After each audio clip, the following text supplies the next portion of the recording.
The Arizona sun did not simply shine. It prosecuted the earth. It bore down upon the Red Butte settlement with the weight of a judge's gavel, cracking the mud of the main street and bleaching the wood of the false-fronted buildings until they looked as brittle as old bones. It was the late 1870s, a time when the territory was less a place on a map and more a wound in the geography of the West, festering with silver fever, cattle drives, and the iron stitching of the railroad that was slowly sewing the horizon shut. Tosin Nez stood in the long, sharp shadow of the livery stable, watching the heat ripple off the rails at the edge of town.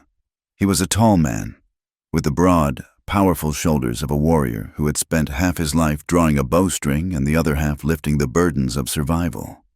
He was Dine, or what the white men called Navajo, though in this town, he was often called much worse. He wore the dust of the high desert like a second skin. A faded calico shirt was tucked into trousers that had seen better years. His moccasins made no sound when he shifted his weight. A jagged scar ran from his left temple down to his jawline, a souvenir from a cavalry saber that had taken his brother's life and left Tosin with a permanent reminder of the fragility of peace. He was 30 years of age, old enough to remember the long walk, and young enough to still believe, foolishly perhaps, that he could carve out a future for his people. He was waiting for the foreman of the rail crew to pay him. Tosin had spent the last week scouting the passes to the north, reading the land for flash flood signs so the iron horse would not be washed away by the first monsoon. He needed the money, not for whiskey, which the law forbade him to buy anyway, and not for gambling. He needed exactly $400. There was a stretch of land near the Sweetwater Spring, land that the government had not yet seized, and a man in Santa Fe was willing to sell a herd of sturdy mares. If Tosin could secure the land and the horses, the elders would have a place to winter the sheep, away from the encroaching cattle barons. "Hey, Chief!" a voice called out, dripping with the false conviviality that usually preceded an insult. Tosin did not flinch. He turned slowly to see the foreman, a thick-necked man with tobacco stains on his chin, tossing a small pouch of coins onto a crate.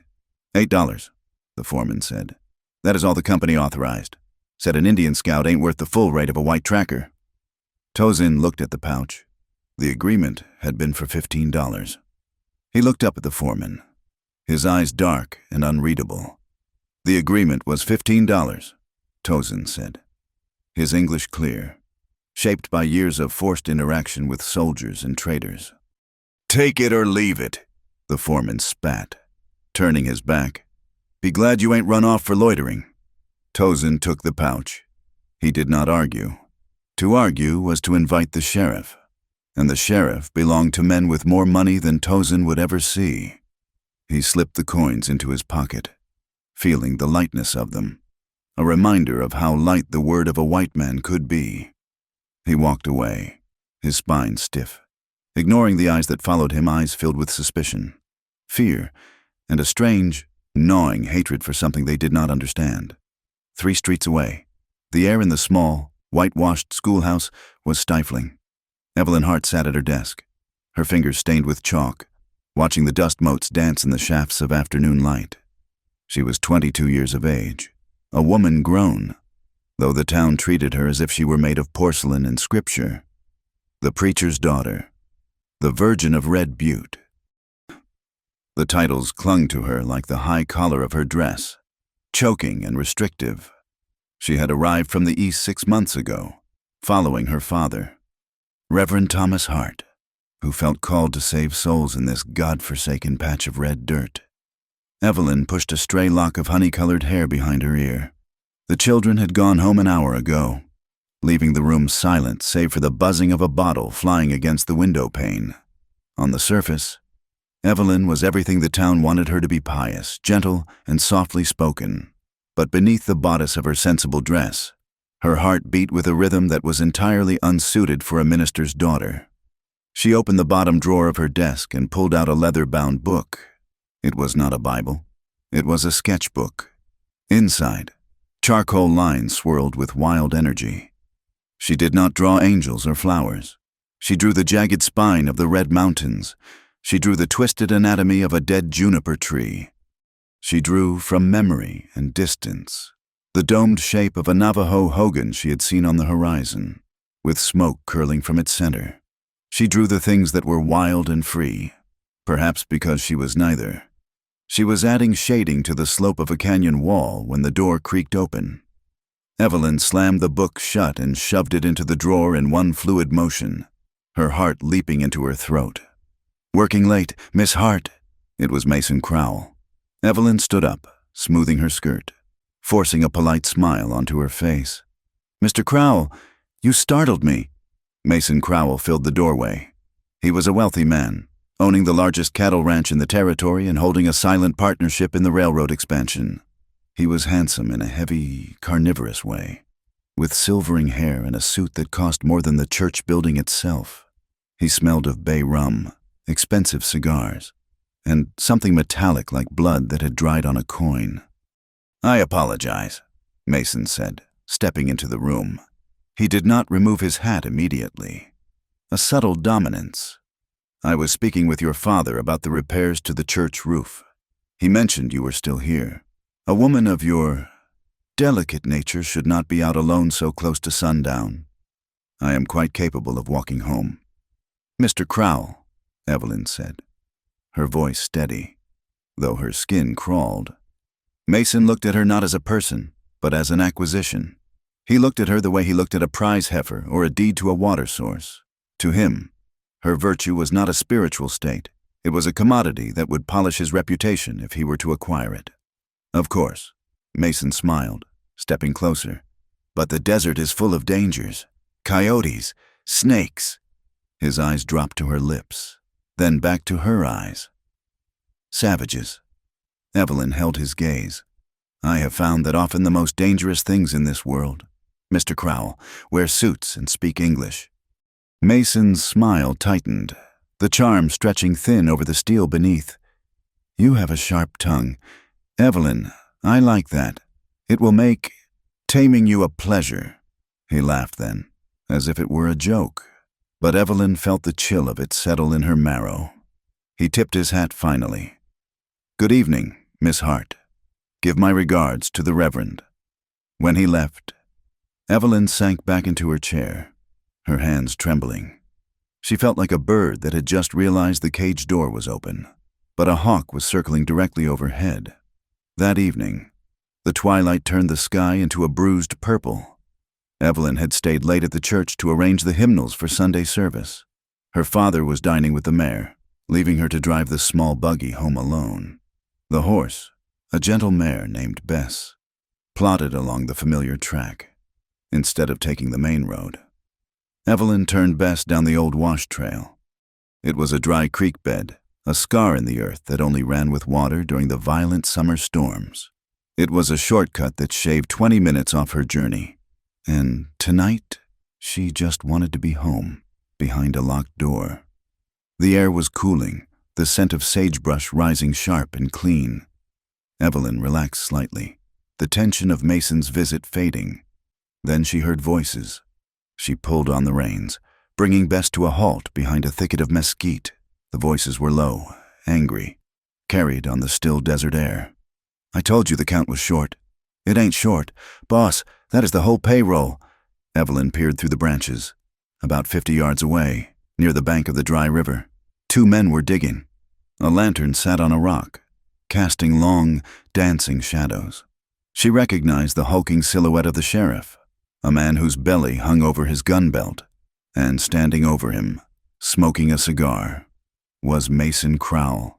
Fear, cold and sharp, pricked at Evelyn's skin. She knew she should turn back. She knew this was none of her business, but the mention of payroll and the sight of the strong box, a heavy iron box with the railroad company's emblem, kept her frozen. "Bury it deep," Mason ordered, his voice carrying the snap of a whip. "We claim the Navajo raided the supply train tomorrow. Say they took the gold and burned the ledgers. The army will come down on them like the wrath of God. Clear them out of the water basin, and the land is ours. And the money," the sheriff grunted, shoveling dirt over the box. "The money stays here until the heat dies down." Mason said, Then it pays for my new herd, and maybe a wedding ring." Evelyn gasped, her hand flying to her mouth. The cruelty of it stealing the money meant for the workers, blaming it on the dying who were already starving, and using the chaos to steal their land.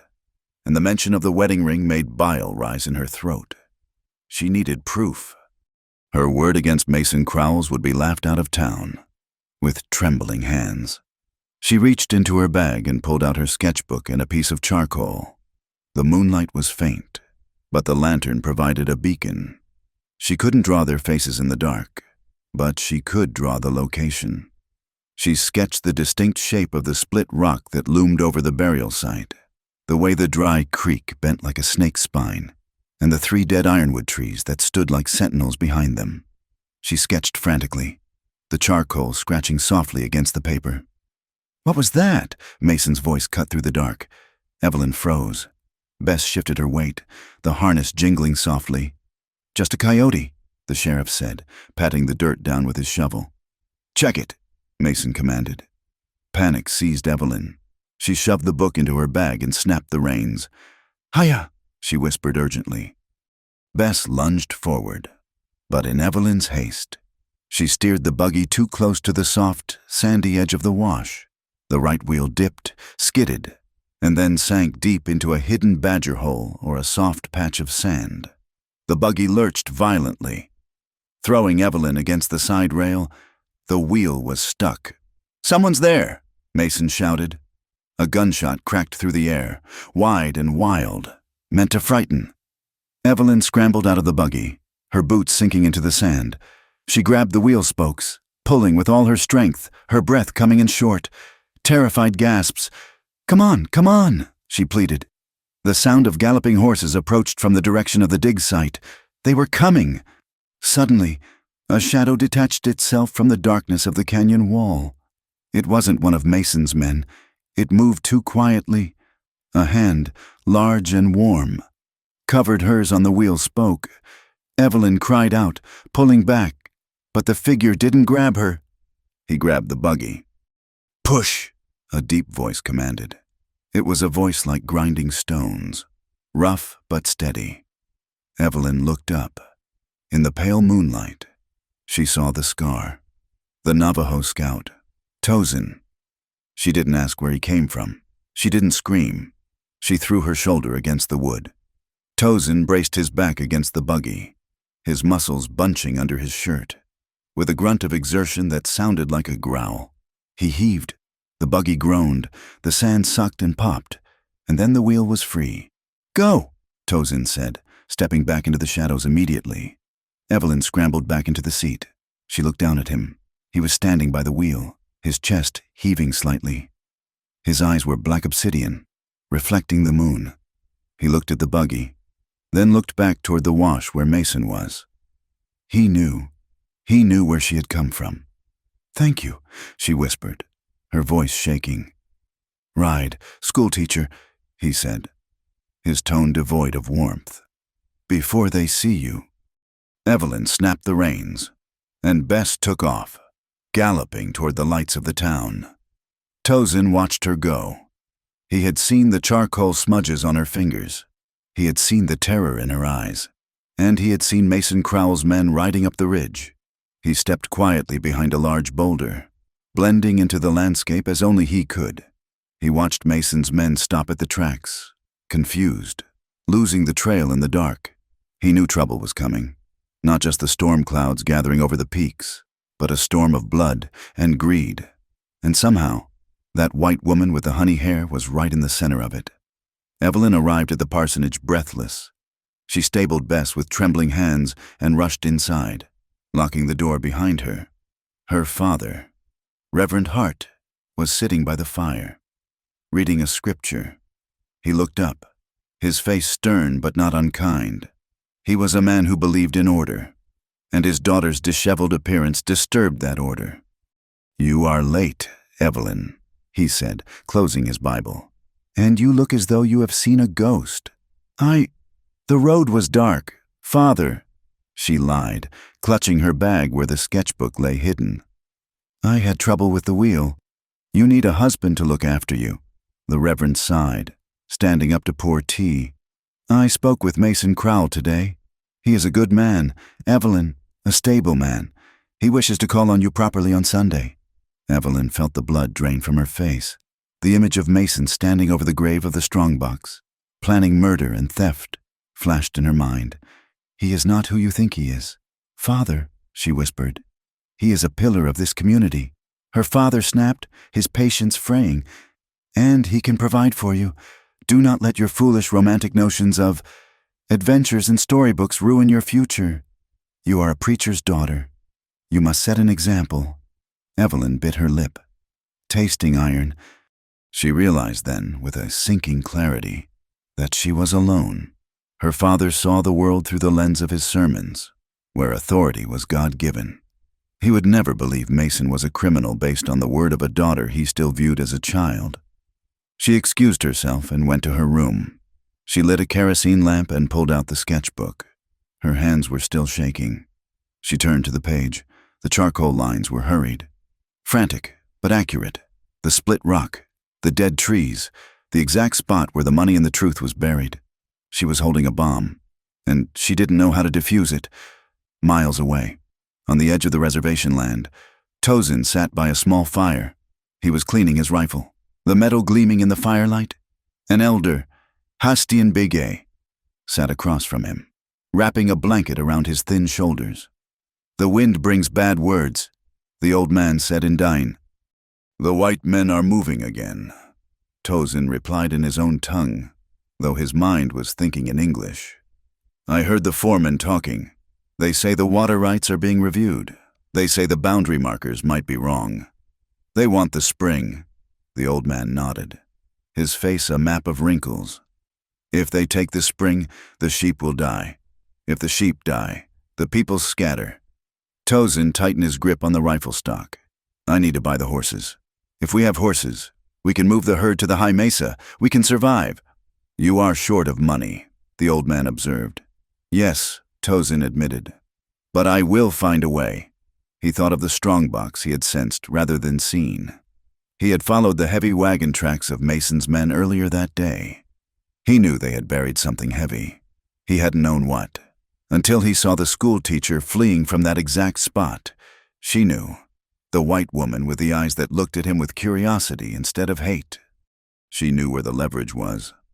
Tozin looked at the fire. He had spent his life fighting to keep his two worlds separate, the world of his ancestors and the world of the invaders. But tonight, those worlds had collided in a dry wash under a pale moon. He poked the fire, sending sparks drifting up into the vast, indifferent sky. He had saved her tonight. He told himself it was just instinct. A warrior protects the helpless. But as he lay back on his sheepskin roll, he couldn't shake the image of her hands on the wheel white, delicate, but pushing with a surprising strength. He closed his eyes, but sleep was slow to come. The desert was silent, holding its breath, waiting for the first crack of thunder. The next morning, the town of Red Butte woke to a deceptive calm. The sun rose, indifferent to the sins buried in the dark.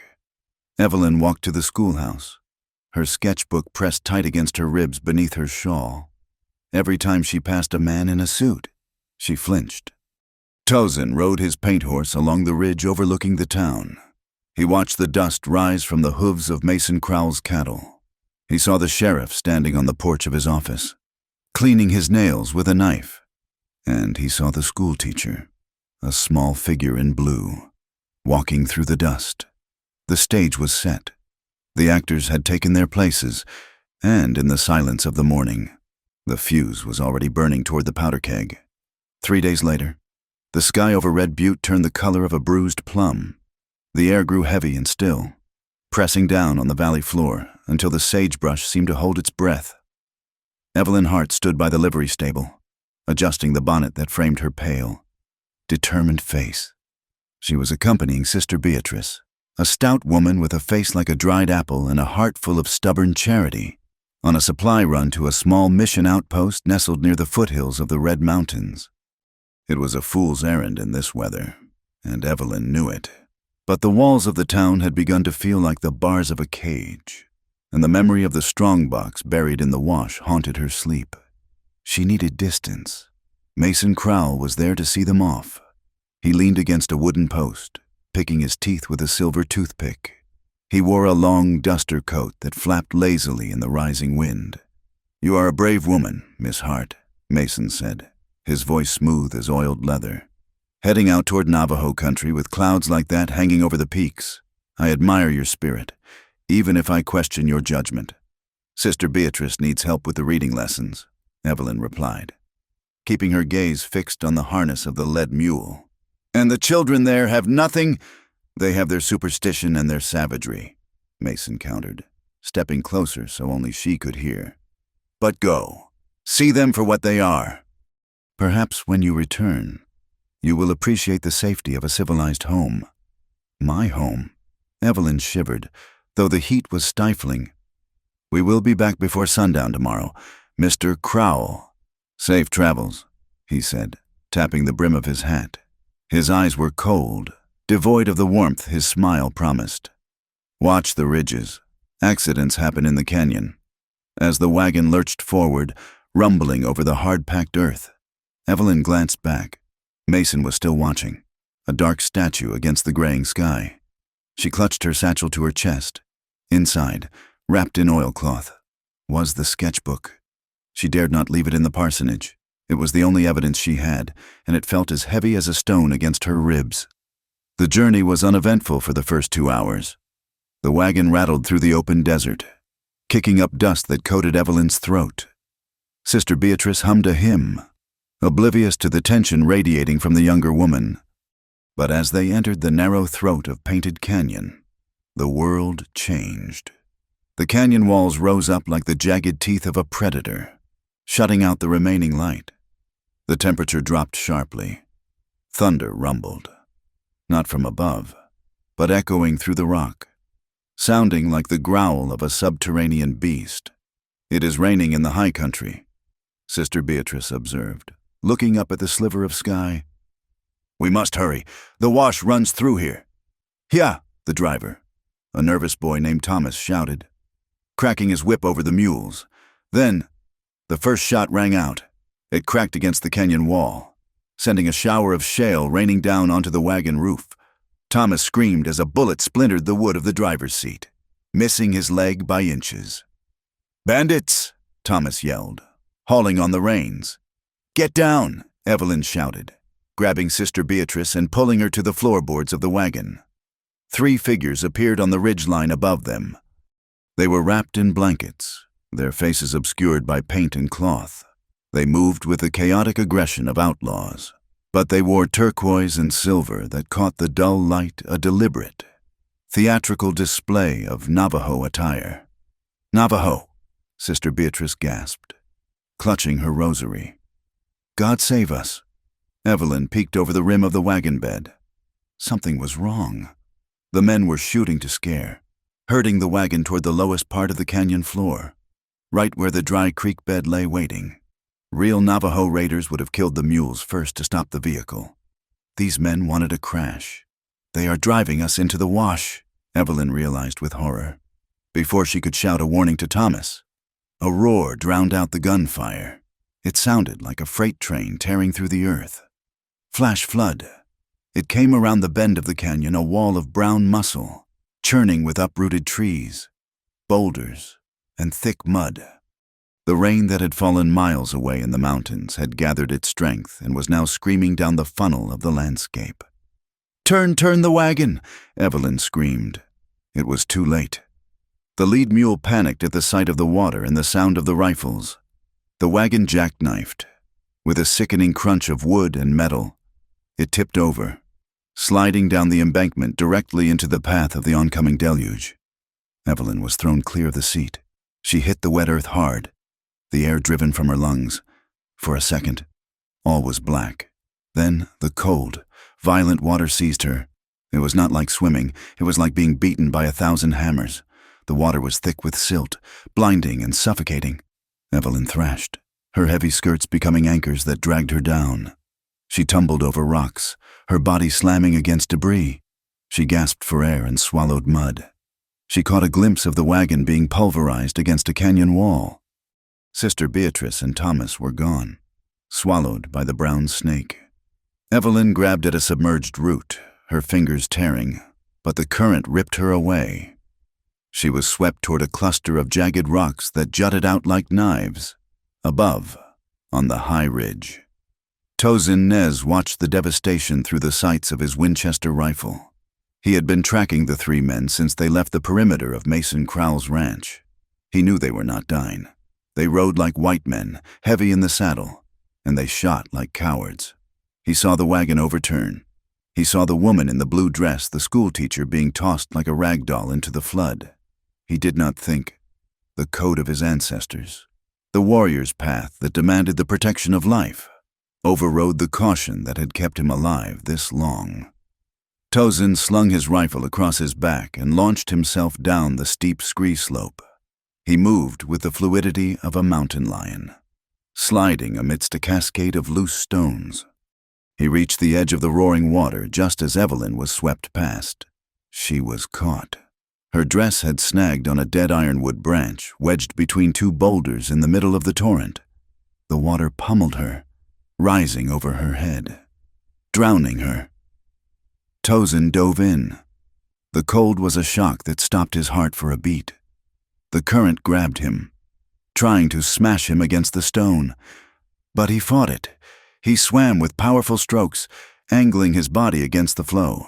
He reached the rocks and wrapped one arm around the dead tree. He grabbed Evelyn by the back of her dress. She was limp, her face pale beneath the mud. "Wake up!" he roared over the sound of the water. He pulled a knife from his belt and slashed at the fabric of her skirt that was pinning her down. The heavy wool tore away. Freed. Her body swung into him. He clamped an arm around her waist, feeling the fragility of her ribs. A bullet splashed into the water inches from his head. The men on the ridge were still there. They were shooting into the water, ensuring there were no survivors. Tozin dragged Evelyn behind the cover of the large boulder. He propped her head up, slapping her cheek. She coughed, a violent, retching sound, and vomited water. She was alive. Tozin unslung his rifle. He rested the barrel on the rock, took a breath to steady his aim despite the freezing cold, and fired.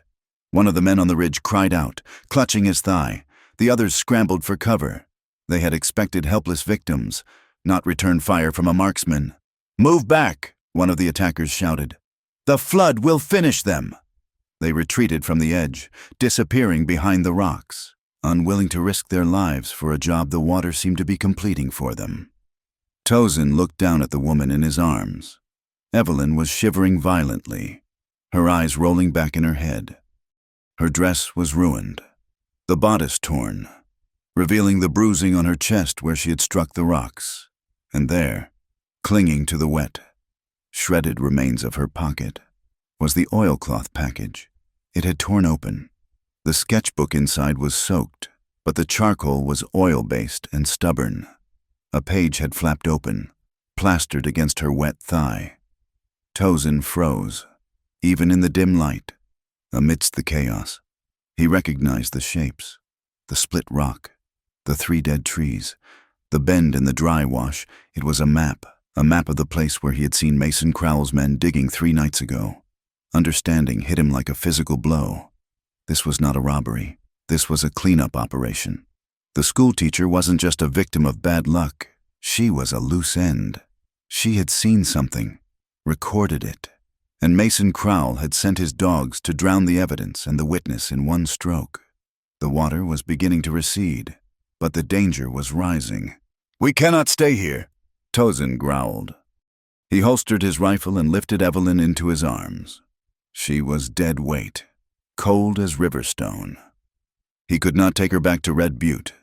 If Mason knew she had survived, he would finish the job in the town infirmary and claim she died of her injuries.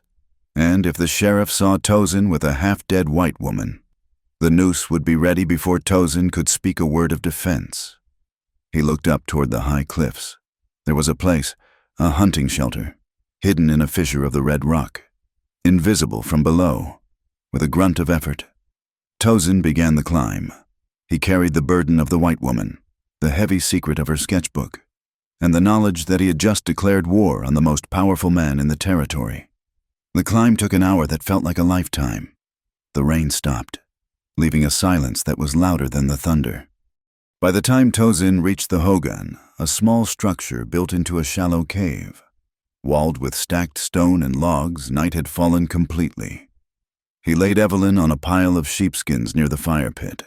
Her lips were blue. Her breathing was shallow and ragged. Tozin worked quickly. He gathered dried juniper wood stored in the back of the cave and struck a spark with his flint. The fire caught small tongues of orange licking at the darkness. The warmth began to fill the small space, smelling of cedar and smoke. He turned back to Evelyn. She was soaking wet. If she stayed in those clothes, the fever would take her before morning. He hesitated.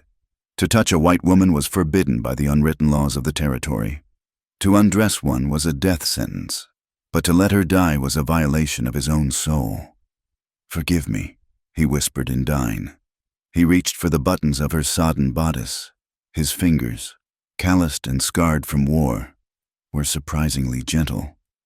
He peeled the wet fabric away from her skin, trying to look only at the task, not the woman. He removed the ruined dress, the heavy petticoats that were weighted with mud. When she was stripped down to her chemise and drawers, he covered her immediately with a thick wool blanket woven with the patterns of his clan. He took her wet clothes and hung them near the fire to dry. Then he sat back against the stone wall, his rifle across his knees, and waited. An hour later, Evelyn gasped. Her eyes flew open, wide and terrified. She sat up, clutching the blanket to her chin. The firelight danced in her eyes, illuminating the unfamiliar stone walls. The smell of earth and smoke, and the dark figure sitting across from her. "Quiet," Tozin said. His voice was low, blending with the crackle of the wood. Evelyn looked at him. She recognized the scar, the obsidian eyes. "You," she whispered. Her voice was a broken croak. "The scout." "Tozin," he corrected. Memory flooded back to her the water, the bullets, the strong arm pulling her from the abyss. She looked down at herself. She was under a rough blanket. Her clothes were gone. She was nearly naked in the lair of a Navajo warrior. Panic, cold and sharp, pierced through her shock. She scrambled backward until her back hit the cold stone wall. Where are my clothes? What have you done?" "You were drowning in them," Tozin said, not moving. He kept his hands visible on his knees. "The cold kills as surely as the water. I removed them to save your life." Evelyn looked at her dress hanging by the fire, looking like a ghost of herself. The shame hit her then, a hot flash that had nothing to do with the fire. She was the Reverend's daughter. She was Evelyn Hart, and she was half undressed in a cave with a man the town called a savage. "My father," she stammered, tears welling in her eyes. "The town? If they know?" "If they know you are here, you live." Tozin cut her off brutally. "If they find you down there, you die. The men who shot at your wagon were not bandits. They were Mason Crowell's men." Evelyn froze. "Crowell!" Tozin reached into his own pocket and pulled out the sodden sketchbook. He tossed it gently onto the dirt floor between them. It fell open to the smeared drawing of the wash. "You drew their secret," Tozin said, "and now they want to bury you with it." Evelyn stared at the book. The truth was out. There was no hiding behind the facade of the naive schoolteacher anymore. "Sister Beatrice," she asked, her voice trembling. "Thomas." Tozin shook his head slowly. "The water took them." Evelyn let out a sob, burying her face in her hands. She shook violently. Grief and terror fighting for dominance. She was alone. Her reputation was destroyed simply by being here. Her friends were dead, and her only protector was a man she had been taught to fear. "Why?" she asked through her fingers. "Why save me? You know what they will say. You know they will hang you if they find us." Tozin looked at the fire, his profile sharp and hard against the stone. "Because I saw the ambush, and because I do not let wolves kill sheep while I am watching." He looked at her then, his gaze intense and unyielding. "But you are not a sheep anymore. Schoolteacher, you are a witness, and until the water goes down and the sun comes up, you are a ghost, We stay here. We make no sound, or the wolves will come up the mountain. Evelyn pulled the blanket tighter, the wool scratching her skin. She looked at the dark entrance of the cave, then at the man guarding it. She realized with a terrifying clarity that the world she knew, the world of church socials and polite nods, was gone. She had fallen off the edge of the map, and she was entirely at the mercy of the stranger with the scar. Outside, the wind howled through the canyon, sounding like the voices of angry men searching for their prey. Evelyn closed her eyes, but she did not sleep. She listened to the breathing of the warrior across the fire, and for the first time in her life, she prayed not for salvation, but for survival. The fire sputtered, spitting sparks against the damp stone walls of the hogan. Outside, the wind had turned into a mournful animal, clawing at the fissure in the rock that served as their only entrance. Inside, the air was thick with the smell of wet wool, burning juniper, and the sharp, metallic scent of fear. Tozin Nez stood by the fire, his back to Evelyn. He was feeding small branches into the flames with a deliberate, rhythmic calmness that belied the storm raging outside and the danger hunting them. He did not look at her. He seemed to be carving a wall of privacy out of thin air with nothing but the set of his shoulders. "Take them off," he said. His voice was low, a rumble that vibrated against the stone. Evelyn sat huddled on the pile of sheepskins, her teeth chattering so hard her jaw ached. The blanket he had thrown over her was rough and smelled of horse and sage, but it was the only warmth she had. Underneath it, her chemise and drawers were sodden, clinging to her skin like a shroud of ice. I cannot," she stammered. The words felt thick in her mouth. Tozin turned his head slightly, just enough for the firelight to catch the sharp angle of his cheekbone. "The cold does not care about your modesty. Schoolteacher, if you keep those wet clothes against your skin, the fever will take you before the sun rises, and I do not have a shovel to bury you here." "Turn around," she whispered, though he was already looking away. "Please, just stay there." "You owe me nothing but the effort to stay alive," Tozin said, his tone devoid of any softness. He walked toward the mouth of the cave, standing guard where the rain lashed against the stone threshold. "I will watch the path. Do what must be done." Evelyn watched his silhouette against the gray swirling dark of the storm. Her hands were numb, clumsy blocks of wood as she reached under the blanket. She fumbled with the wet ribbons of her chemise. Every movement sent a fresh wave of shivering through her bruised body. In her mind, she heard her father's voice, thundering from the pulpit about the sanctity of the vessel, about how a woman's purity was her only true possession. "A garden enclosed is my sister, my spouse, a spring shut up, a fountain sealed." That was what he preached. To be seen, to be uncovered, was to be broken. But then another memory superimposed itself over the scripture. She remembered Mason Crowell standing in the schoolhouse, his hand resting on her desk, encroaching on her space. She remembered the way his eyes stripped her layers away with a greedy, entitled entitlement, as if he were inspecting cattle he intended to brand. That gaze had made her feel dirty even when she was buttoned to the chin. She looked at the back of the Navajo warrior standing in the rain. He had saved her life. He had carried her up a mountain. And now, he was freezing in the wind to give her the dignity of a few feet of distance. With a gasp of effort, Evelyn peeled the wet linen from her skin. It was agony and relief all at once. She shoved the sodden undergarments toward the fire, keeping the heavy wool blanket wrapped tight around her shoulders. Cocooning herself, she was naked beneath the scratchy wool, a sensation so vulnerable it made her breath hitch. "I am done," she said, her voice barely audible over the wind. Tozin stepped back from the entrance, shaking water from his hair. He did not look at her. He moved to the other side of the fire, keeping the flames between them. He began to unbutton his own shirt, which was dark with water and mud. Evelyn averted her eyes, staring at the dancing flames, but the movement caught her gaze. Tozin pulled the shirt over his head and hung it on a protruding root near the ceiling to dry. She looked. She could not help it. The firelight licked at his skin, revealing a topography of violence. His back was a map of the history of the territory. There were the puckered, circular scars of bullet wounds that had healed badly. There were long, pale slash marks that could only have come from a knife. But it was the crisscrossing ridges of keloid tissue across his shoulder blades that made Evelyn's hand fly to her mouth. Whip marks, old, faded, but deep. They were the marks of captivity. It was terrifying. It was a body written in pain.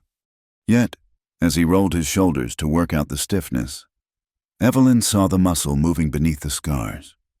Strong and unbroken. It was not just a landscape of suffering. It was a monument to survival. It was beautiful in a way that the smooth, soft hands of the men-in-town men who hired others to do their bleeding could never be. For the first time in her life, Evelyn felt a pull in her chest that was not fear, not duty, and not shame. It was a deep, resonant hum of attraction, born of awe. Tozin sat down on the dirt floor, settling onto a smaller pelt. He sensed her eyes on him. He stiffened slightly but did not cover himself. The fire was the only warmth they had. "Sleep," he commanded softly. "I will watch." Evelyn lay down, pulling the blanket up to her nose. But sleep was a distant country. The adrenaline was fading, leaving behind a hollow, gnawing dread. The silence stretched, filled only by the pop of the juniper wood. Her mind began to race. What happened next? The flood would recede. Mason's men would come back. They would find tracks. They would find the cave. And when they did, what reason would Tozin have to fight for? He was a scout. He knew the land. He could slip away into the darkness and leave her to her fate. Why should he die for a white woman who represented the people who had scarred his back? The logic of her world, the world of Red Butte, was transactional. You gave something to get something. Mason wanted her virtue in exchange for social protection. Her father wanted her obedience in exchange for a roof. What did she have to give Tozin? She had no money. Her father's influence was useless here. The only thing of value she possessed, according to everyone she had ever known, was the one thing she had guarded so fiercely. The thought took root in her panic, growing like a poisonous vine. If she belonged to him, he would have to protect her. If she gave him the only thing she had, he would not leave her behind. She watched him through the flames. He was staring into the fire, his face unreadable, like a stone idol. He looked ready to vanish into smoke. Panic seized her throat. She sat up slowly, the blanket slipping slightly from her shoulder. "Tozin," she whispered. He looked up, his eyes black and alert. "What is it?" "Do you hear horses?" "No," she said, her voice trembling so hard it fractured. I'm afraid." "Fear keeps you sharp," he said indifferently. "No," Evelyn insisted, shifting closer to the fire. The heat flushed her cheeks. She felt the weight of the transaction she was about to propose, the heavy, crushing weight of her own commodification. I'm afraid you will leave. When the sun comes up. When they come." Tozin frowned, a deep crease appearing between his brows. "I said I would watch." "But why?" Evelyn blurted out. Tears pricked her eyes. "Why would you stay unless—" She took a ragged breath. Her hands clutched the edges of the blanket. She had to ensure her safety. She had to pay the toll. "If—" Her voice dropped to a shameful whisper, barely louder than the hiss of the sap in the wood. "If I undress, will you stay? Will you stay if I undress?" The question hung in the air, suspended between them like a physical object. It was grotesque. It was tragic. It was the sum total of everything Evelyn Hart had been taught about her worth. Tozin went perfectly still. The firelight caught the sudden tension in his jaw. His eyes did not drop to her body. Instead, they narrowed, flashing with a sudden, intense heat that was not desire, but something sharper. For a moment, he was not seeing Evelyn. He was seeing the women of his clan after the soldiers came. He was seeing the starving girls near the fort, trading their dignity for a sack of flour or a blanket, their eyes dead and hollow. He was seeing the way the white officers looked at them as currency, as livestock. He looked at Evelyn. He saw the terror in her eyes. He saw that she was not offering herself out of passion, or even out of strategy. She was offering herself because she believed it was the only rent she could pay for her life. It made him sick, and it made him furious at the men who had broken her spirit so thoroughly before he had ever met her. Tozin stood up. The movement was abrupt, and Evelyn flinched, pulling the blanket tight, bracing herself for him to accept or to take. He walked around the fire. He towered over her. Evelyn squeezed her eyes shut, a tear escaping and tracking through the dust on her cheek. "Look at me," Tozin ordered. His voice was not a growl now. It was hard, cold iron. Evelyn opened her eyes. "I am not a white man," Tozin said. Each word was measured, spaced out for emphasis. "I do not take what is not given freely, and I do not sell my honor for a moment of pleasure." He knelt down, bringing his face level with hers. He was close enough that she could smell the rain and smoke on his skin, but he did not touch her. "I stay because I choose to protect you," he said, his gaze locking onto hers, forcing her to see him, really see him. "I stay because the wolves are at the door, and I am the only thing standing between them and you. I do not require payment, and I certainly do not require you to humiliate yourself." Evelyn stared at him, stunned. The rejection was absolute, but it was not a rejection of her beauty. It was a rejection of the transaction. "But," she whispered, confused, You thought wrong," Tozin said harshly. He reached out, not to touch her skin, but to grab the edge of a second fur pelt that lay near his feet. He tossed it over her shoulders, adding another layer of covering, another layer of protection. "Cover yourself," he said, his voice softening just a fraction, the anger receding into a weary sadness. "You are worth more than a trade. Evelyn Hart, do not let them convince you otherwise."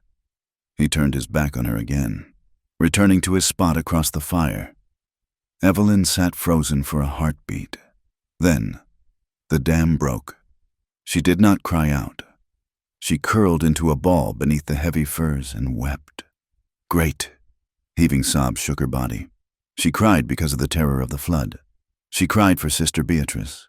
But mostly, she cried because for 22 years, she had been told her body was a dangerous object, a thing to be guarded or sold, a lock to be kept or a key to be given.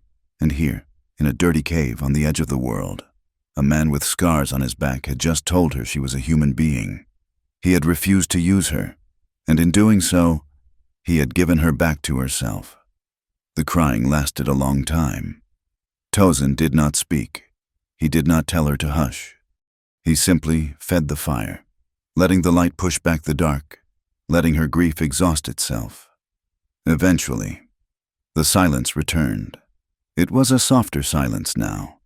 The wind outside had died down to a whisper.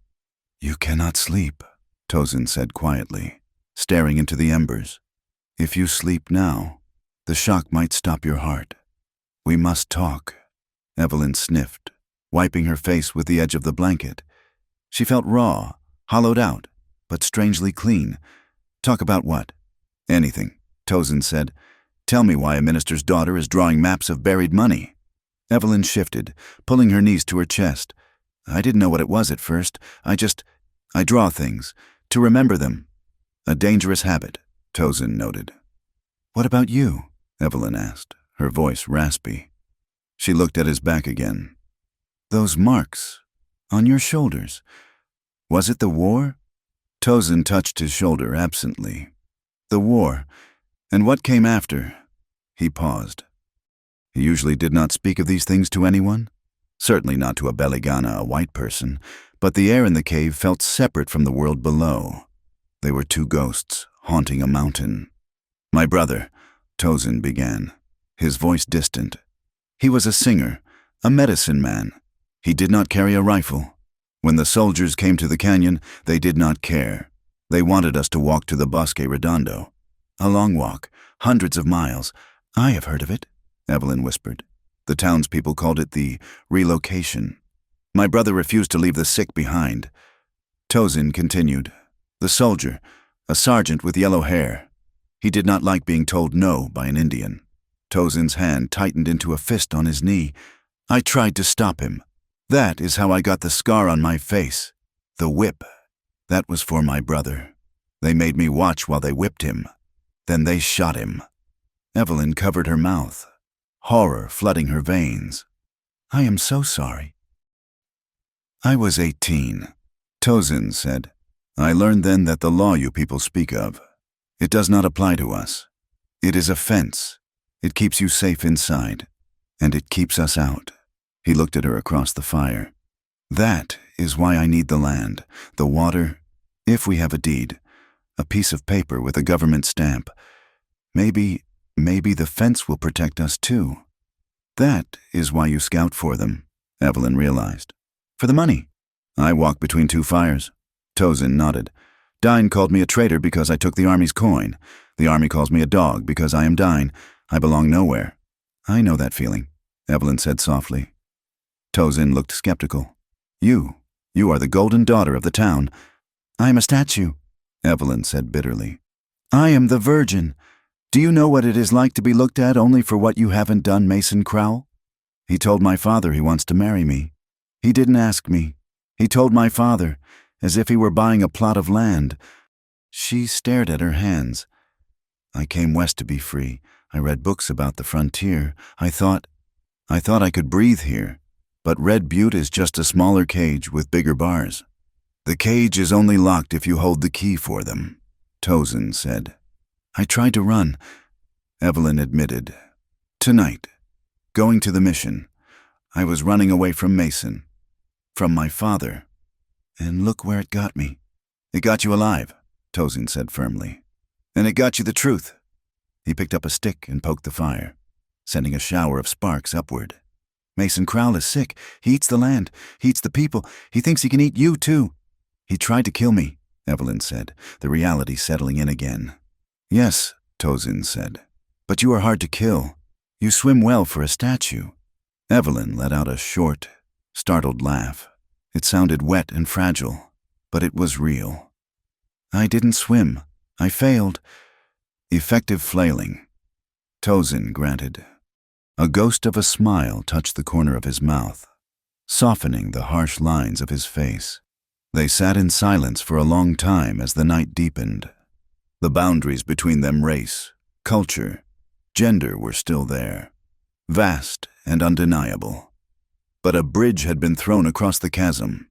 It was a bridge built of shared trauma and the strange, intimate honesty that only comes when death has just brushed past. Tozin did not sleep.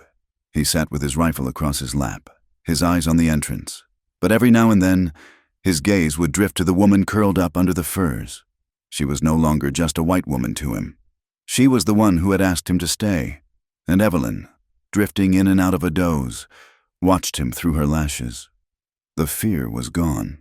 In its place was a confusing, warm ache in the center of her chest. She had offered him her body, and he had given her her soul. By the time the gray light of dawn began to bleed through the crack in the rocks, the storm had passed. The air was crisp and cold. Evelyn sat up, pulling the blanket around her.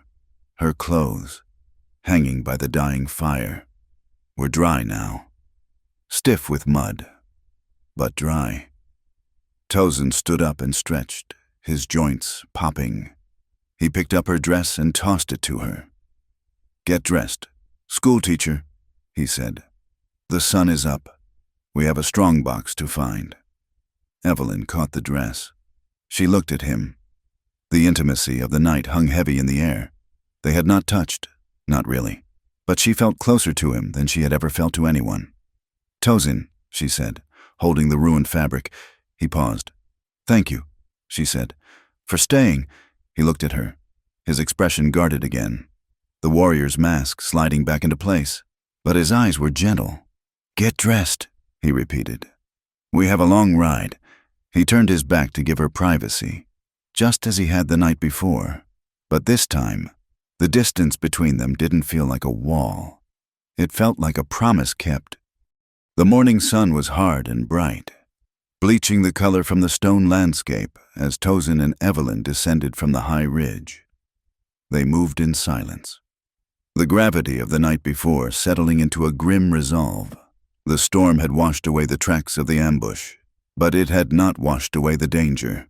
"We cannot ride straight to Red Butte," Tozin said, guiding his paint horse down a treacherous scree slope.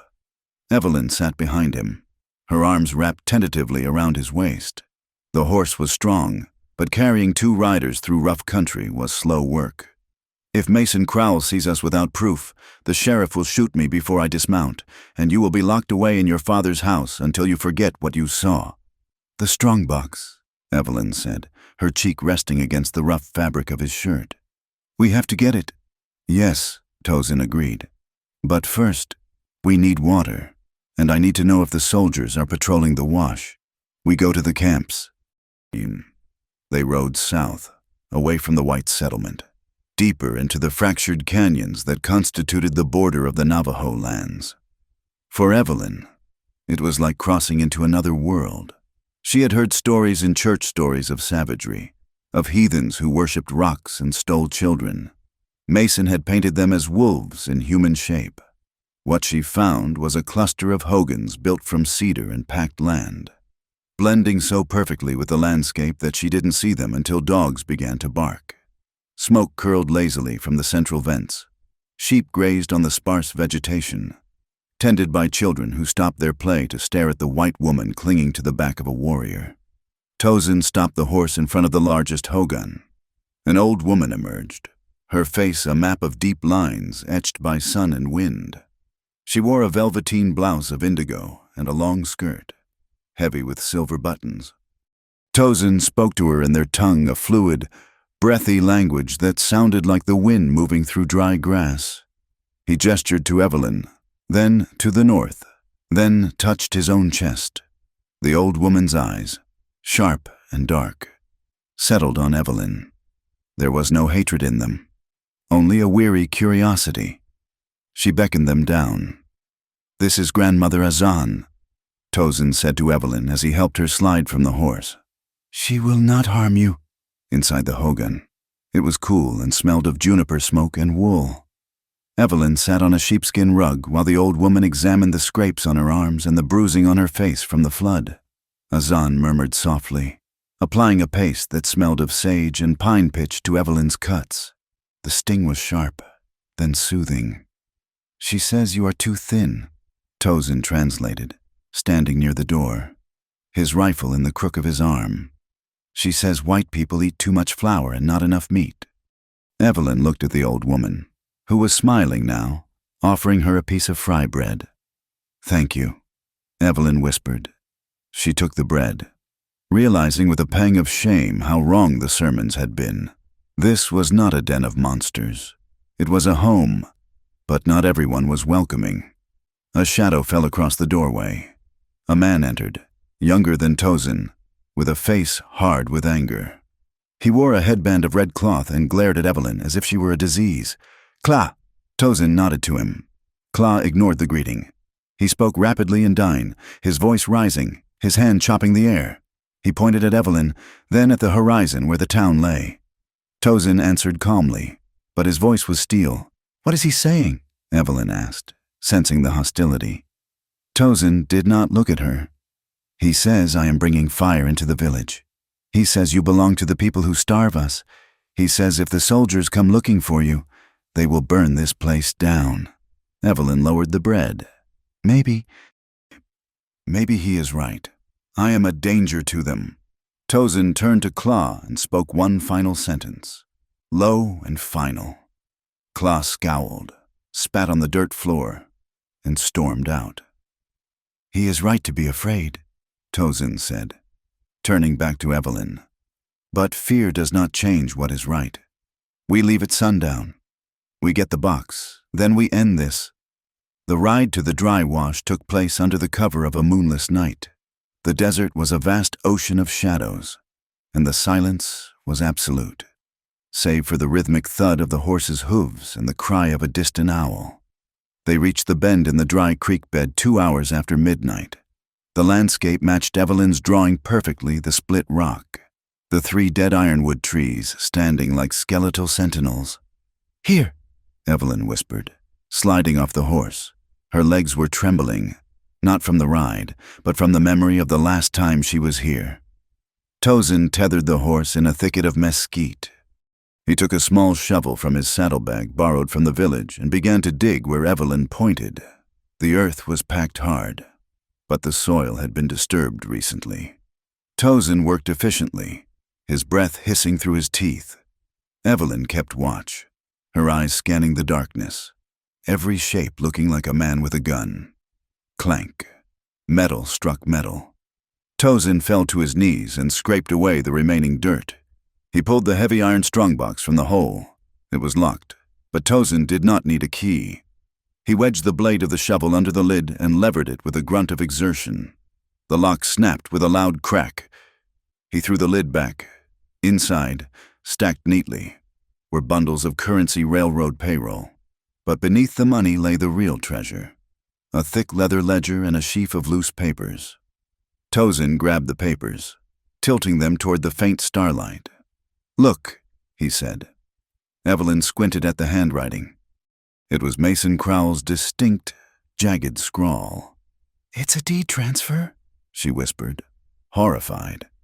"Dated 3 months from now. He has already claimed the water rights for his cattle, and here, a letter to the governor, blaming the raids on me," Tozin finished, seeing his own name scrawled on a report about hostile elements. "He steals the money, blames the Navajo, and uses anger to take the land." "We have him," Evelyn said, her heart pounding. "This is proof. The federal marshal and Flagstaff will have to listen." "Hey!" The shout came from the ridge above them. Tozin spun around, reaching for his rifle. A silhouette stood on the cliff edge, a man in a duster, holding a lantern in one hand and a pistol in the other. One of Mason's night patrols. "They're digging up the stash," the man yelled to someone unseen. A gunshot shattered the night.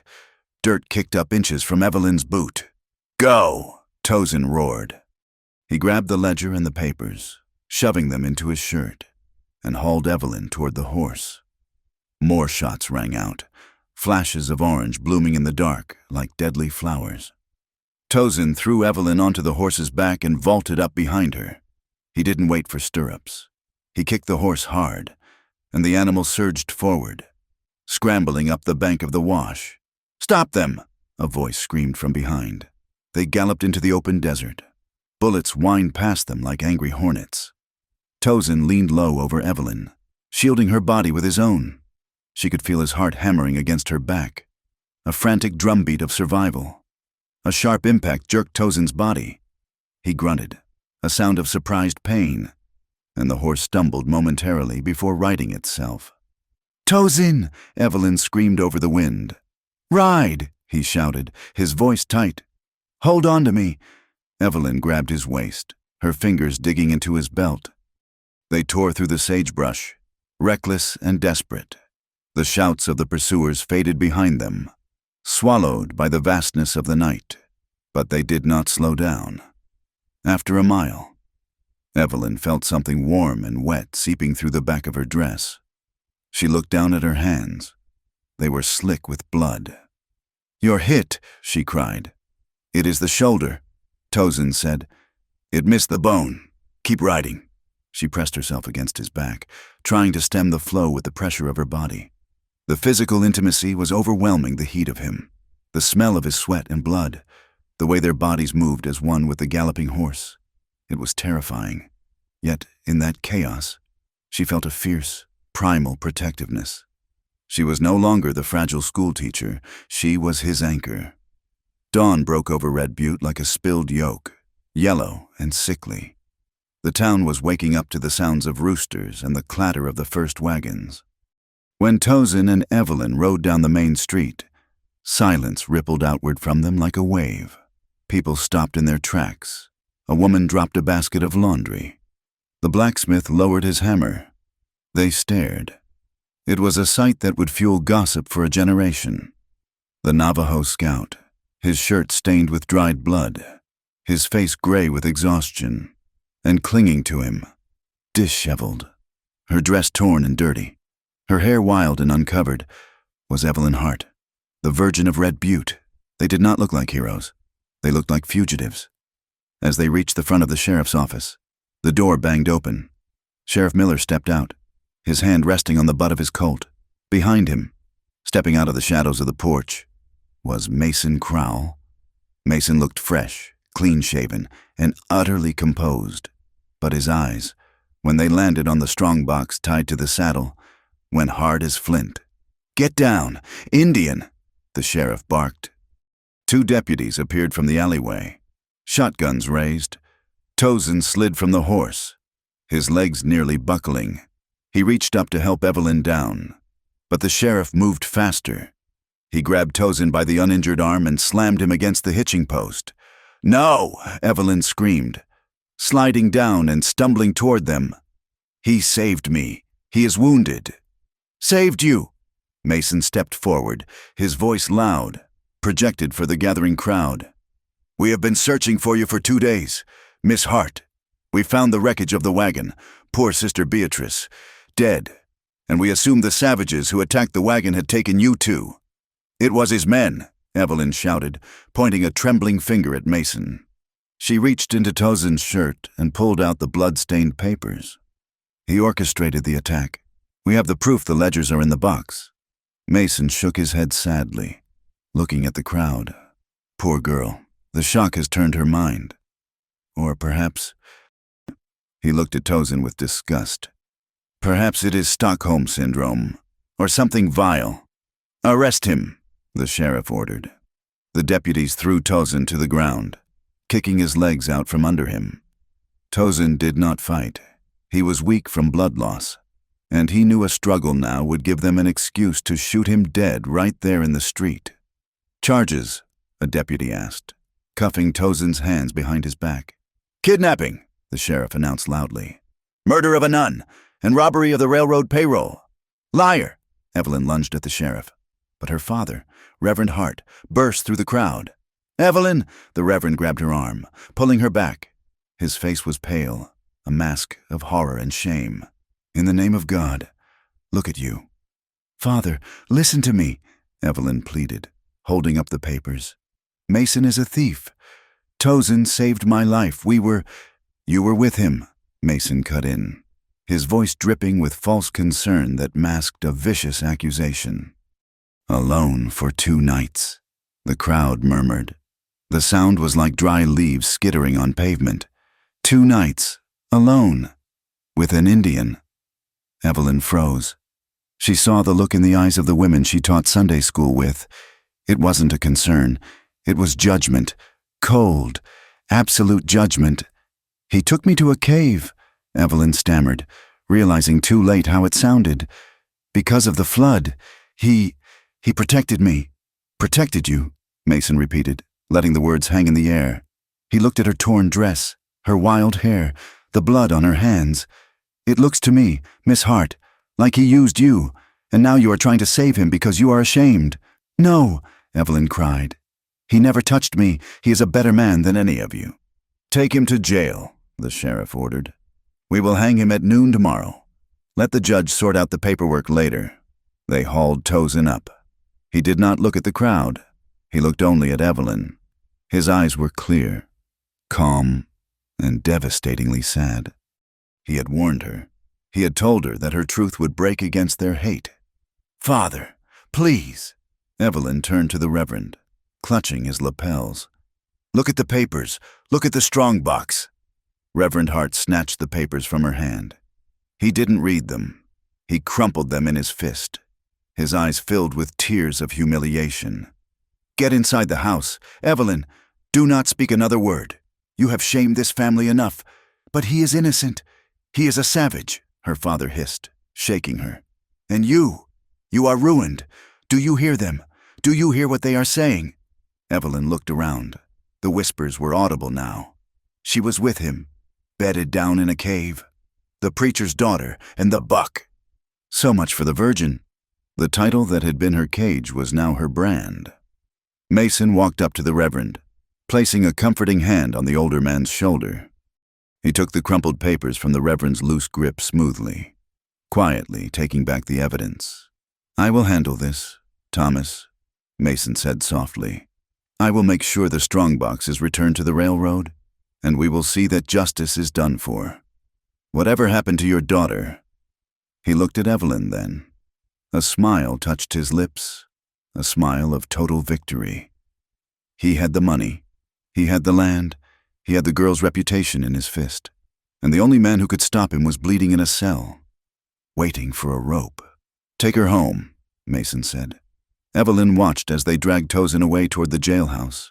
She felt a scream building in her throat, but it died there, choked by the dust of her shattered life. She stood alone in the street as her father pulled her toward the parsonage. The strongbox sat in the dust, reclaimed by the sheriff. The truth was right there, in plain sight, but no one was looking at it. They were looking at her, and they were seeing a fallen woman. But as the door of her father's house closed, shutting out the sun, Evelyn realized something. The old Evelyn, the one who cared about their whispers, had drowned in the flash flood. The woman who remained had survived the water, the cold, and the night, and she was not going to let them hang him. The midday sun beat down on the roof of the Golden Nugget Saloon, turning the interior into a sweltering box of dust, stale beer, and human aggression. Since the town lacked a formal courthouse and the church was deemed too holy for a hanging trial, the sheriff had commandeered the largest room in Red Butte. Every chair was taken. Men stood shoulder to shoulder along the back wall, their faces slick with sweat and anticipation. They had come to see a spectacle. They had come to see the end of the Navajo scout who had dared to touch a white woman. Tozin Nez knelt in the center of the room. His hands were manacled behind his back, and a fresh bruise darkened his cheekbone where the sheriff had struck him. He did not look at the crowd. He kept his eyes fixed on the sawdust floor, his breathing shallow due to the bullet wound in his shoulder. Evelyn Hart sat in the front row, flanked by her father and Mason Crowell. Her father gripped her elbow with bruising force, as if he were afraid she might bolt, or perhaps afraid that her corruption was contagious. Sheriff Miller stood behind the bar, using a heavy wooden mallet as a gavel. "Order," the sheriff bellowed. Slamming the mallet down, "This hearing is to determine the guilt of the prisoner, Tozin Nez, regarding the robbery of the Great Southern Railroad payroll, the murder of Sister Beatrice, and the kidnapping and defilement of Miss Evelyn Hart." A low murmur rippled through the room. The word defilement hung in the air, heavy and sticky. "I object to the delay," Mason Crowell spoke up. He stood tall, radiating the confidence of a man who owned the law. "The evidence is clear. Sheriff, we found the strongbox in his possession. We found him dragging Miss Hart through the desert like a trophy. Why are we wasting time? Justice should be swift." "We must follow procedure. Mr. Crowell," the sheriff said, though his eyes darted nervously to a stranger sitting in the corner, a man in a gray suit, who had arrived on the morning stagecoach and had been watching the proceedings with a notebook in hand. "Procedure," Mason scoffed. He turned to the crowd, playing to them. "This savage attacked a wagon of mercy, he killed a nun, and then he took the daughter of our good reverend and held her captive in a cave for 2 nights. 2 nights, gentlemen. We all know what that means." He looked down at Evelyn with a performance of pity that made her stomach turn. "Look at her. She is too traumatized to speak. She has been ruined by this animal." Reverend Hart bowed his head, unable to look at his daughter. The shame radiated off him in waves. Evelyn felt the heat rise in her chest. It started as a spark and fanned into a flame that consumed her fear. She looked at Tozin. He was waiting to die. He was accepting the narrative because he knew his voice held no weight here. But hers did. "He did not kidnap me," Evelyn said. Her voice was not loud, but in the sudden silence, it carried to the back of the room. Mason smiled condescendingly. "Evelyn, my dear, we know you are frightened. You are suffering from the shock. It is common for victims to be confused." "I am not confused," Evelyn said, louder this time. She shook off her father's hand and stood up. Her legs were shaking, but her spine was straight. "And I am not a victim of this man." "Sit down, Evelyn," her father hissed. "No," Evelyn said. She turned to face the room. She saw the faces of the shopkeepers, the ranchers, the women who had whispered behind their fans. "You want to know what happened? I will tell you." She pointed a trembling finger at Mason. I was on that wagon because I was running away. I was running away from him, from Mason Crowell." "Objection," Mason barked, his smile faltering. "I saw him," Evelyn continued, her voice gaining strength. "3 nights ago, in the dry wash, I saw Mason Crowell and the sheriff bearing the strongbox. I saw them arguing about the money they had stolen from the railroad to buy land. She is hysterical," the sheriff shouted, reaching for his gun belt. "I drew a map," Evelyn cried out. "It is in my sketchbook. Tozin found me after the flood. The flood was caused by Mason's men, who shot at our wagon to drive us into the water." The room erupted in shouts. Mason stepped forward, his face darkening. "Enough of this. The girl is clearly mad. The Indian has bewitched her. He saved me." Evelyn screamed over the noise. "He pulled me from the water when you left me to drown. He carried me up the mountain. He gave me his fire. He gave me his food." "And he took your virtue," Mason shouted back, playing his ace card. "Admit it. You spent 2 nights in his bed. You are damaged goods, Evelyn Hart, and you are lying to save your lover." The insult hit her like a physical slap. The room went deadly silent. All eyes were on her, judging, stripping her, reducing her to the sum of her alleged sins. Evelyn looked at Tozin. He lifted his head and met her gaze. In his eyes, she saw a plea not for his life, but for her silence. He wanted her to stop before she destroyed herself completely. But Evelyn Hart was done with being preserved. She took a step toward the center of the room, standing between the prisoner and the crowd. "You want to know about my virtue?" she asked, her voice steady and cold as mountain water. "You want to know what happened in that cave?" "Evelyn, stop," her father begged. "I was cold," Evelyn said, ignoring him. "I was wet, I was terrified, and I realized that in this world, a woman is only worth what she can offer a man. So I made a choice." She took a deep breath. "I asked him to stay.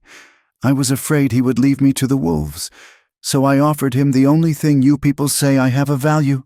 She paused, letting the tension stretch until it was nearly unbearable. "I asked him," she said clearly, "if he would stay if I undressed." The collective gasp sucked the air out of the room. The Reverend buried his face in his hands. Mason looked at her with a mixture of shock and disgust. "I offered myself to him," Evelyn declared, her voice ringing with a fierce, terrible pride. "I was willing to trade my body for my life, because that is what you taught me, isn't it, Mason? That is what you wanted to buy." She looked down at Tozin, tears finally spilling over her lashes. "And do you know what the savage did? He said no." She turned back to the crowd.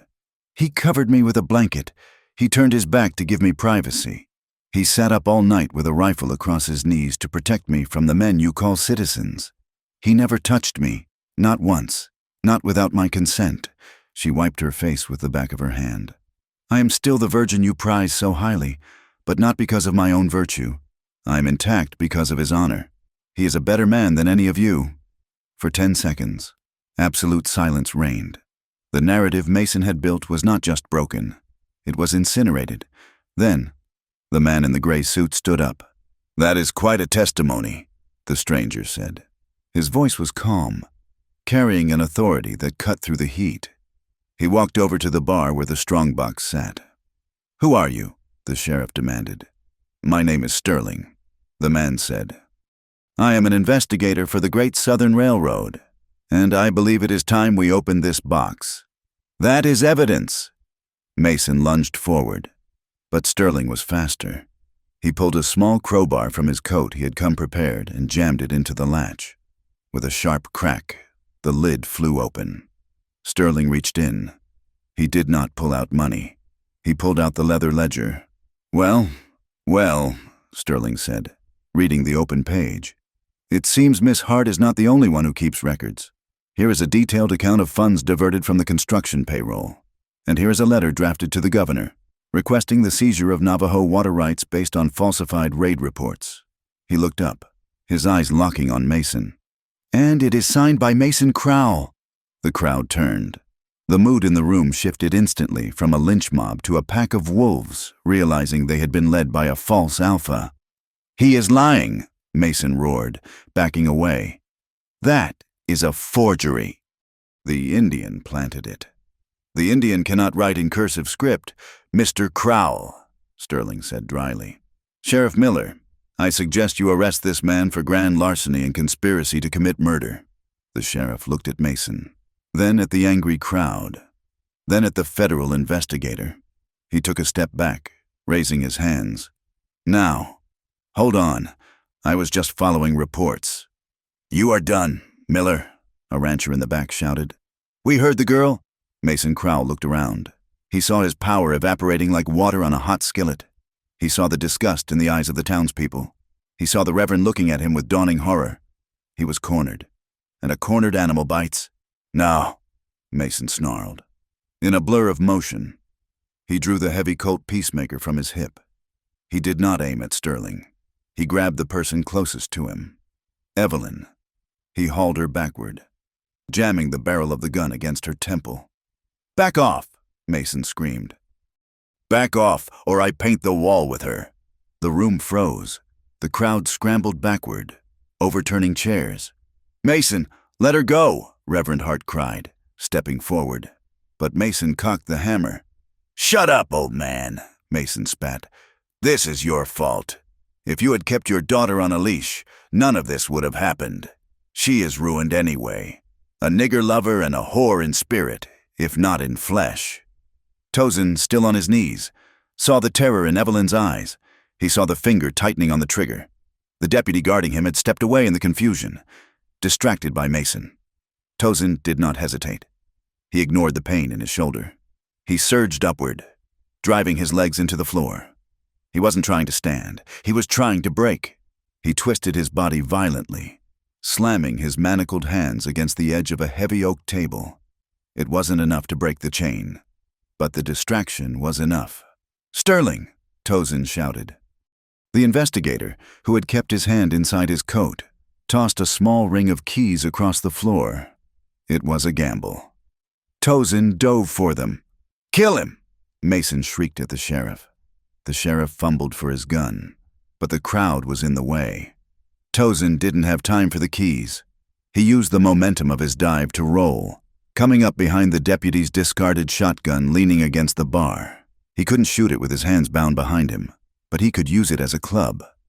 He spun, swinging his body like a pendulum, the stock of the shotgun catching the sheriff in the knee. The sheriff went down with a howl. Mason turned his gun toward Tozin. Die, you dog. He fired. The bullet tore through the meat of Tozin's thigh. Tozin collapsed, blood spraying the sawdust. No! Evelyn screamed. She felt Mason's grip loosen slightly as he prepared to fire the execution shot at the fallen warrior. Evelyn looked down. On the poker table next to her, abandoned by a fleeing gambler, lay a small Derringer pistol. It was a holdout weapon, small and pearl-handled. She did not think about her father's sermons. She did not think about being a lady. She thought about the man who had carried her through the flood. She stomped hard on Mason's instep. As he yelped and jerked back, she grabbed the Derringer. It was heavy in her hand. Mason swung the Colt back toward her, his eyes wide with murderous rage. You bitch! Evelyn raised the small gun. She didn't aim for his heart. She aimed for the face that had looked at her with such entitlement. Crack. The shot was small, but at this range, it was devastating. The bullet struck the brass oil lamp hanging directly above Mason's head. The lamp shattered. Burning oil rained down on Mason, splashing across his face and his duster. He screamed, a sound of pure agony, dropping his gun as he clawed at his burning eyes. He staggered back, tripping over a chair and crashing through the saloon window into the street. Get him! Sterling shouted. 3 men from the town rushed out the door, tackling the screaming, smoking figure of Mason Crowell in the dust. Inside the saloon, the silence returned, broken only by the heavy breathing of the spectators. Evelyn dropped the Derringer. Her hands were shaking so hard they felt like fluttering birds. She did not look at her father. She did not look at the investigator. She ran to the center of the room and fell to her knees beside Tozin. He was pale. His teeth gritted against the pain of the new wound in his leg. But he was alive. Tozin, she sobbed, pressing her hands against his leg to stop the bleeding. The red blood seeped through her fingers, staining her dress, but she didn't care. Sterling moved forward, kneeling beside them. He produced a key and unlocked the cuffs from Tozin's wrists. "He will live," Sterling said, inspecting the wound. The bullet went through. Tozin let out a long, shuddering breath as his arms were freed. He reached out, his hand trembling, and touched Evelyn's face. He smeared a trace of his own blood on her cheek, but neither of them flinched. He looked at her with a mixture of awe and exhaustion. "You shot the lamp," he rasped. "I missed," Evelyn said, a tear tracking through the dust on her face. "I was aiming for his head." Tozin let out a short, pained laugh. He looked around the room. The townspeople were staring at them, but the hatred was gone. It had been replaced by a stunned respect. They had seen the truth, stripped bare and raw. "Schoolteacher," Tozin whispered, his thumb brushing away a tear. "You told them." "I had to," Evelyn said fiercely. "I could not let them kill you with a lie." She leaned closer, ignoring the room, ignoring the world. "I told them everything, even the question." Tozin looked into her eyes. The memory of the cave, the firelight, and her trembling voice asking to trade her body hung between them. "So," he said softly, his voice thick with emotion, "it turns out you do not need to undress to make me stay." Evelyn laughed, a sound that was half sob. She took his hand and pressed it to her cheek, closing her eyes.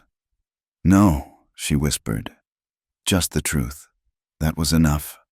"It was more than enough," Tozin said. Reverend Hart stood over them. He looked at his daughter, kneeling in the blood and sawdust, holding the hand of a Navajo warrior.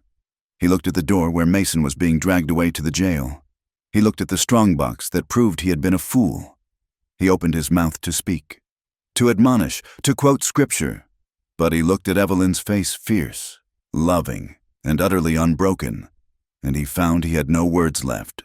The Virgin of Red Butte was dead, but the woman who had taken her place was something far more powerful. The dust over Red Butte did not settle quickly. For 2 weeks after the incident at the saloon, the town felt like a clock that had missed a beat and was struggling to find its rhythm again.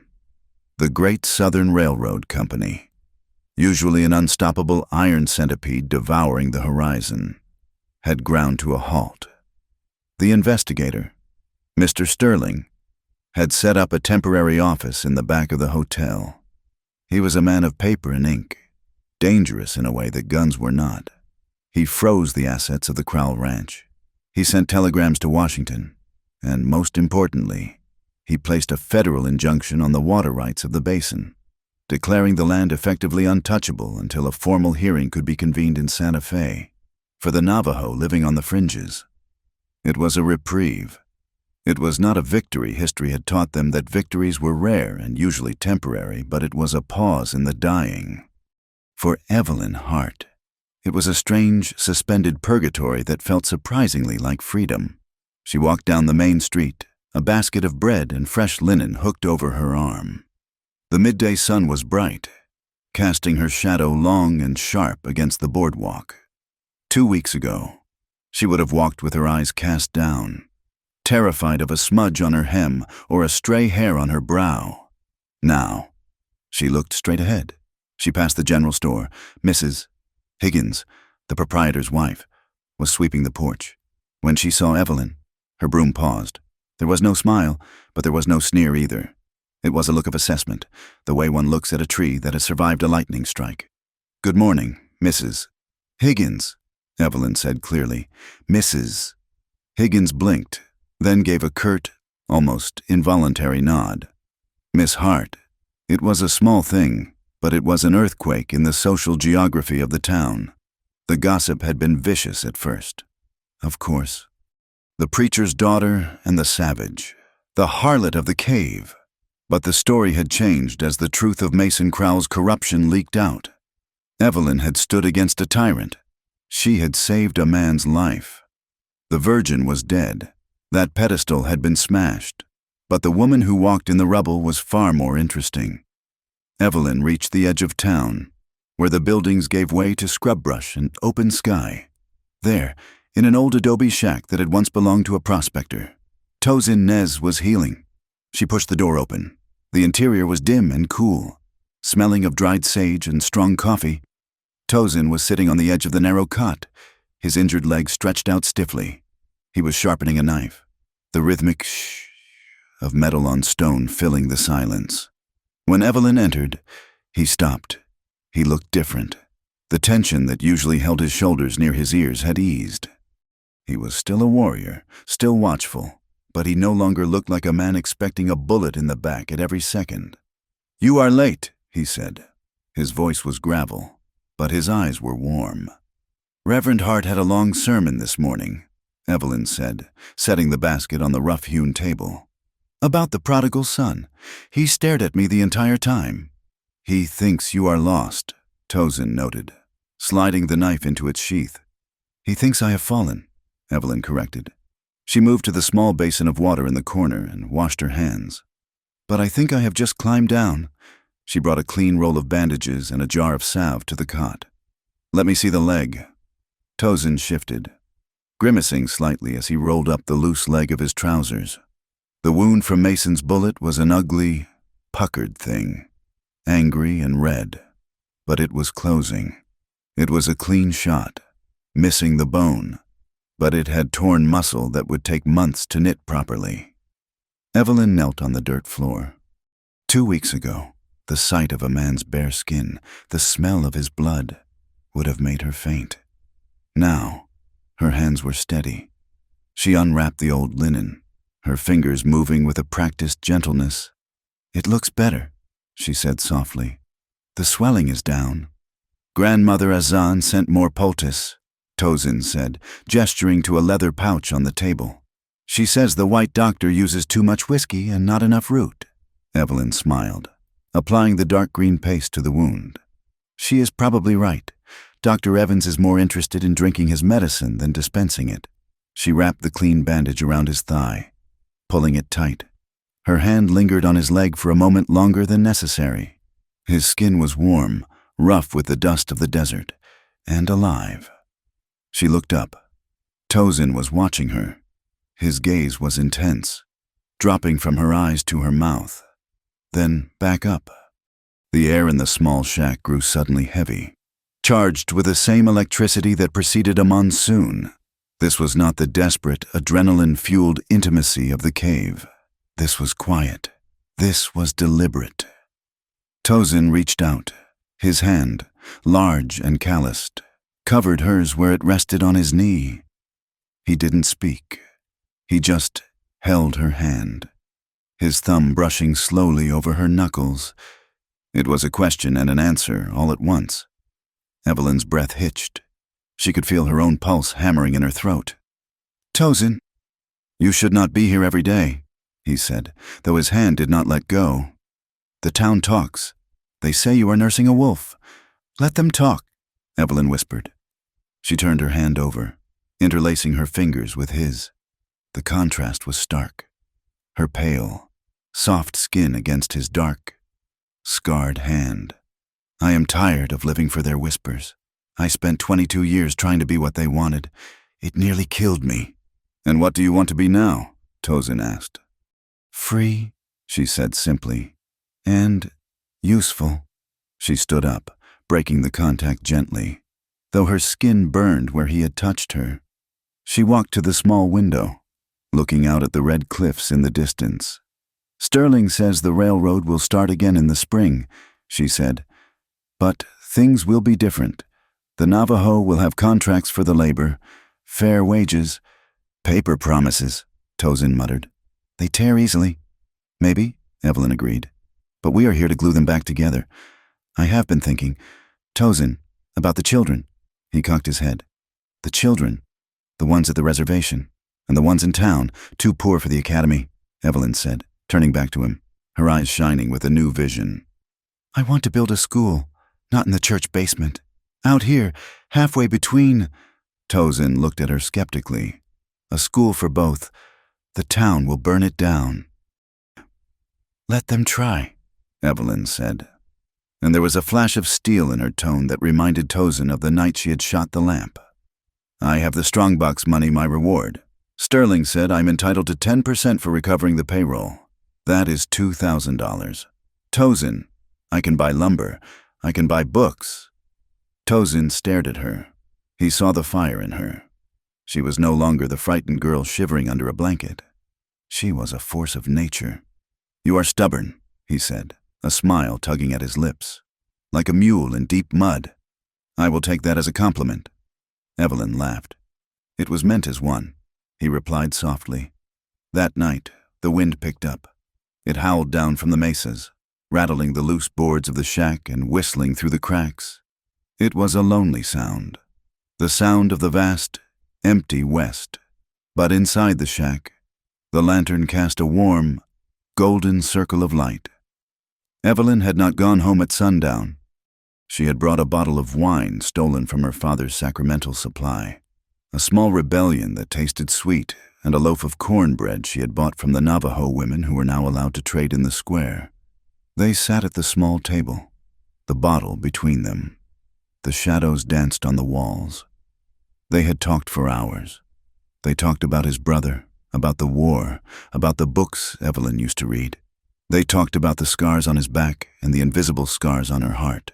But as the hour grew late, the conversation slowed. The words fell away, leaving only the humming tension that had been building between them for weeks.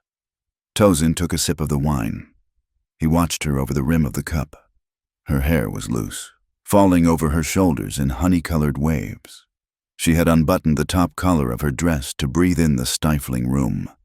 You should go, Tozin said. His voice was low, rough.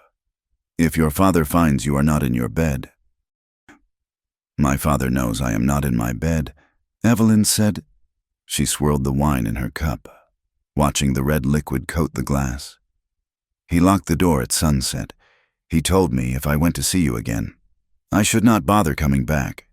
Tozin went still. He turned you out. I walked out, Evelyn corrected. She looked up, her eyes clear and fearless. There is a difference. She stood up and walked around the table. She stopped beside his chair. Tozin looked up at her. The lantern light caught the gold in her hair and the flush on her cheeks. She looked terrified and exalted all at once. Do you remember?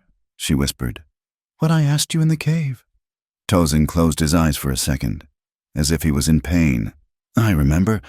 You asked if I would stay if you undressed. I was so afraid then, Evelyn said, her voice trembling slightly. I thought I had to buy your protection. I thought I was a transaction. She reached out and touched his shoulder, her fingers tracing the line of his collarbone through his shirt. I am not afraid anymore. Tozin. Tozin opened his eyes. He looked at her hand on his shoulder, then up into her face. Evelyn, he warned, his voice straining with restraint. I am not a white gentleman. I do not have a house to give you. I have a horse, a gun, and a bad leg. If you stay here, there is no going back. You will be the woman who chose the Indian. I know, Evelyn said. She moved her hand from his shoulder to his face, cupping his jaw. His stubble was rough against her palm. I do not want a gentleman. I want the man who sat in the cold to keep me warm. I want the man who said no when he could have taken everything. She leaned down, her face inches from his. I am asking you again, Tozin, but not because I am scared, and not because I want you to stay. She brushed her lips against his forehead. It was a feather-light touch, but it sent a shock wave through him. I am asking, she whispered against his skin, because I want to stay. Tozin let out a groan, a sound of surrender. His restraint snapped not into violence, but into a desperate, hungry need. He reached up and tangled his hand in her hair, pulling her down. Their mouths met. It was not a tentative kiss. It was a collision. It tasted of wine and dust and weeks of denied longing. It was the crash of two worlds that had been trying to keep apart and had finally failed. Evelyn made a soft sound in her throat, melting into him. She straddled his lap, careful of his leg, pressing herself against the solid wall of his chest. Tozin's hands were everywhere on her waist, her back, her neck. He touched her with a reverence that made her want to weep. but with a possessiveness that thrilled her blood. He touched her as if she were something precious he had found in the wreckage, something he would kill to keep. He pulled back slightly, breathless, his forehead resting against hers. His eyes were black fire. "Are you sure?" he rasped. "If we do this, you are mine, and I am yours. There is no church that will bless it." "We do not need a church," Evelyn breathed, her fingers unbuttoning the top of his shirt, revealing the dark skin and the scars she had once feared. She pressed a kiss to the scar over his heart. "We have the truth. That is our blessing." Tozin stood up, lifting her with him as if she weighed nothing. He carried her the 3 steps to the narrow cot. Outside, the wind howled, battering the walls, trying to tear the roof off. But inside, there was only the golden light and the heat of 2 people who had found shelter in each other. He laid her down on the rough wool blanket. He stood over her for a moment, looking at her. She lay there, hair spread like a halo, looking up at him not with submission, but with invitation. "Will you stay?" she asked one last time, a playful, loving echo of her old fear. Tozin blew out the lantern, plunging the room into a soft, velvet darkness. "I am not going anywhere." His voice came from the dark, right beside her ear, followed by the rustle of clothing and the warmth of his skin against hers. And then, there were no more words, only the language of breath and touch, of skin seeking skin, of a man and a woman rewriting the laws of their world in the dark. The morning sun found them tangled together, limbs heavy with sleep. Evelyn woke first. She lay still, listening to the steady rhythm of Tozin's heart beneath her ear. His arm was thrown over her waist, heavy and protective. She looked at the ceiling of the shack. There were cracks in the wood where the sunlight streamed through. Dust motes danced in the beams. She felt different. Her body felt weary, used in a way that was deeply satisfying, but her mind felt crystal clear. She thought about her father. She thought about the town. She thought about the whispers that would turn into shouts when she walked out of this door in the daylight. She realized she didn't care. The shame that had been drilled into her since birth, the idea that her body was a source of sin, had evaporated. Last night, in the dark, she hadn't lost anything. She had found something. She had found a language where she could speak and be heard. She had found a power she didn't know she possessed. Tozin stirred. He tightened his arm around her, pulling her closer. He pressed a kiss to the top of her head, his voice rough with sleep. "You are thinking too loud," he rumbled. "I am thinking about the school," Evelyn said, tracing a pattern on his chest. "The school," Tozin chuckled, a low vibration against her ribs. "Now, we will need a big table," she said dreamily, "and windows facing the mountain. And you will have to teach the boys how to track, because I certainly cannot." Tozin propped himself up on one elbow. He looked down at her. His hair was wild, his face relaxed. He looked younger. "You are serious," he said. "I told you." Evelyn smiled, reaching up to touch his face. "I am stubborn." Tozin looked at her for a long moment. He saw the resolve in her eyes. He saw the woman who had walked through fire and flood and come out the other side carrying a torch. "Then we build a school," he said. "But first," he leaned down and kissed her, slow and deep, a kiss that tasted of morning and promise. "First," he whispered against her lips, "we have breakfast. A man cannot build a school on an empty stomach." Evelyn laughed, the sound bright and free in the small room. Outside, the world was still hard. The desert was still unforgiving. The town was still full of small minds and sharp tongues. But here, under the roof of a prospector's shack, something new had begun. 2 broken people had mended each other. The virgin and the savage were gone. In their place were Evelyn and Tozin. For the first time in the history of Red Butte, the ghosts of the desert seemed to be smiling. 6 months had passed since the trial at the saloon. The high desert of the Arizona Territory had shifted its colors from the brutal bleached white of summer to the soft, burnished gold of autumn. The heat no longer struck like a hammer. Instead, it wrapped around the valley like a warm, heavy quilt, on a patch of flat land, situated precisely halfway between the last wooden boardwalk of Red Butte and the first hogan of the Navajo grazing lands, stood a new structure. It was not grand. It was built of rough-hewn pine logs and sun-baked adobe mud, an architectural marriage of the two worlds that collided on this frontier. Above the door, swinging in the gentle breeze, was a sign hand-painted in black lettering, "The Valley School." Inside, the air buzzed with a sound that had been absent from this part of the territory for too long, the sound of children's laughter. Evelyn Hart stood at the front of the room, her hands dusted with chalk. She wore a simple dress of calico, practical and sturdy, lacking the stiff, high collars of her past life. Her hair was pulled back, but strands of honey gold escaped to frame a face that had lost its porcelain fragility and gained the sun-kissed resilience of the land itself. "Apple," she said, holding up a red fruit. "A-L-E." "Apple," a chorus of voices repeated. "And Indine?" Evelyn asked, turning to the tall man sitting in the corner. Tozin Nez looked up from the slate he was mending. He wore a clean shirt and trousers, but his hair was still tied back in the traditional bun of a warrior, and the moccasins on his feet were silent against the floorboards. "Bilasana," Tozin said, his deep voice carrying easily across the room. "Bilasana." "Hey!" the children shouted back. There were 20 of them. 10 were from the town children of the poorer families, the laundry women, and the laborers who could not afford the private academy, or the children of the few open-minded souls like the Sisters of Mercy. The other 10 were Navajo. They sat side by side on the long benches. A boy with freckles and a patched shirt was currently trading a marble for a piece of turquoise with a Navajo girl wearing a velvet blouse. They did not see enemies. They saw playmates. The fences that their ancestors had built out of fear and gunpowder were being dismantled, slat by slat, by the simple curiosity of the young. It was not a perfect peace. Evelyn knew that. There were still men in Red Butte who spat when they walked past the schoolhouse. There were still Navajo elders who feared that learning the white man's tongue would steal their children's spirits. But every day that the school stood without burning down was a victory. The door opened, and Grandmother Azan entered, leaning on a willow staff. The room went quiet out of respect.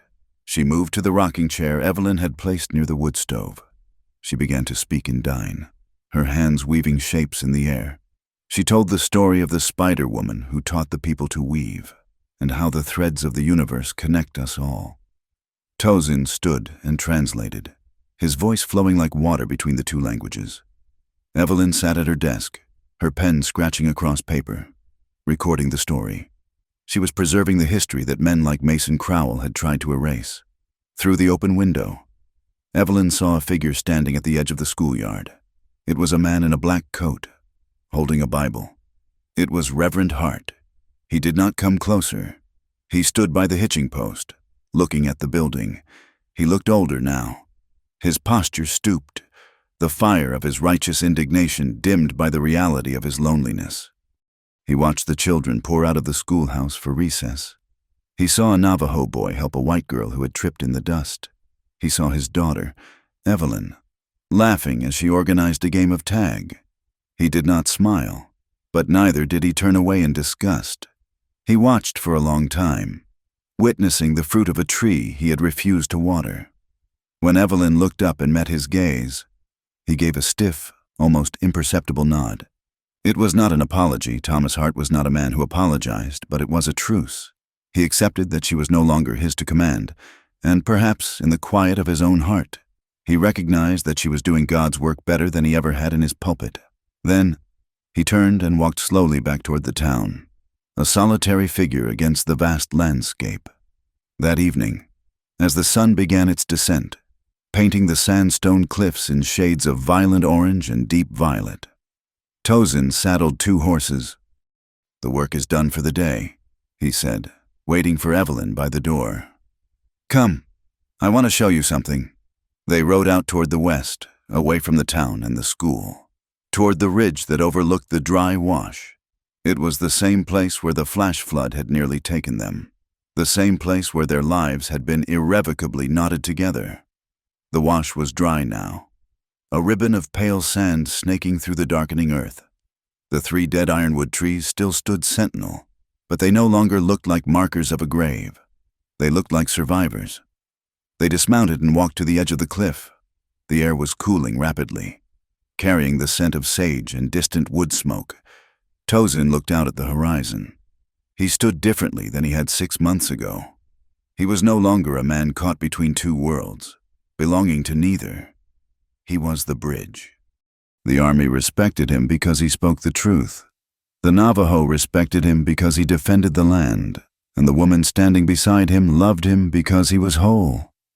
The new treaty was signed today in Santa Fe, Tozin said quietly. The water rights to the basin are secured for the tribe. For 5 years, at least. 5 years is a start, Evelyn said, standing close to him, her shoulder brushing his arm. We can do a lot in 5 years. The elders want to expand the school, Tozin continued. They want to build a dormitory for the children who live deep in the canyon, too far to ride every day. They want them to learn the numbers and the writing so they cannot be cheated by the traders. We will need more lumber, Evelyn mused, her mind already calculating the costs. And another teacher. Maybe I can write to the mission board in St. Louis. Tozin turned to her. He took her hands in his. His palms were rough, warm, and familiar. Evelyn, he said. She stopped her plans. She looked up at him. The dying light caught the sharp angles of his face, the scar that ran down his cheek, and the deep, obsidian darkness of his eyes. We are building a future, Tozin said. A house, a school, a treaty. But there is one thing we have not built. He reached into his pocket and pulled out a small object. It was not a gold ring. It was not a diamond bought with blood money. It was a bracelet, woven from soft leather and red wool, using the intricate knotting technique of his people. In the center, held fast by the weave, was a piece of raw turquoise, blue as the desert sky at noon. In the old way, Tozin said, his voice thick with emotion. We do not give metal circles. Metal is cold. It binds like a chain. We give the weave. It shows that 2 lives are braided together, stronger than either strand alone. He held it out to her. I have nothing to offer you that a white gentleman could give, he said, echoing the fears of the past. No mansion, no carriage, only my hands, my heart, and the promise that I will stand between you and the wind for as long as I draw breath. Evelyn looked at the bracelet. It was simple, earthy, and beautiful. It was perfect. She held out her wrist. Put it on me. Tozin tied the bracelet around her wrist, his fingers moving with delicate precision. When he was finished, he did not let go of her hand. Is this a question? Evelyn asked softly, her eyes shining with tears. It is a promise, Tozin corrected. But if you need a question, Evelyn Hart, will you walk this path with me, not behind me, and not in front of me, beside me? Evelyn looked at the man who had saved her from the water, from the wolves, and from the cage of her own upbringing. She looked at the man who had seen her soul when she was naked and terrified, and had covered her with honor. A mischievous, tender smile played on her lips. She stepped closer, sliding her arms around his waist, looking up at him through her lashes. If I undress now? She whispered, the echo of her old haunting question hanging in the twilight. Will you stay? It was the same sentence, word for word, that she had sobbed in the darkness of the cave. But the fear was gone. The desperation was gone. It was replaced by a warm, playful intimacy, a reclaiming of the moment that had defined them. Tozin looked down at her. He understood. He smiled. A rare, full smile that transformed his face, making him look 10 years younger. I will stay, he said, his voice low and vibrating against her chest. Even if you do not take off a single button, I am not here for the view. School teacher, I am here for the woman. He kissed her forehead. But, he added, a glint of heat returning to his eyes, if you choose to, I will consider it a gift, not a price, never a price. Evelyn laughed, a sound of pure joy that rose up into the vast silence of the canyon. She pulled his face down to hers and kissed him a kiss of sealing, of acceptance, of a love that had survived the flood. "I choose you," she whispered against his lips. "I choose this life. I choose us." They stood there as the sun dipped below the horizon, plunging the world into the purple twilight of the desert. Below them, the dry wash lay silent. It was no longer a place of death. It was simply a scar on the earth, healing in its own time. The wind picked up, rustling the sagebrush and whistling through the needles of the pinon pines. It carried the distant sounds of the settlement, the barking of a dog, the closing of a door and the sounds of the wild, the cry of a coyote, the hoot of an owl. They walked back to the horses, hand in hand. They had much work to do. There were walls to raise, lessons to teach, and a bridge to maintain between two cultures that were slowly, painfully learning to share the same sun. But they would not do it alone. As they rode back toward the lights of the schoolhouse, the shadows of the desert seemed to lengthen and soften.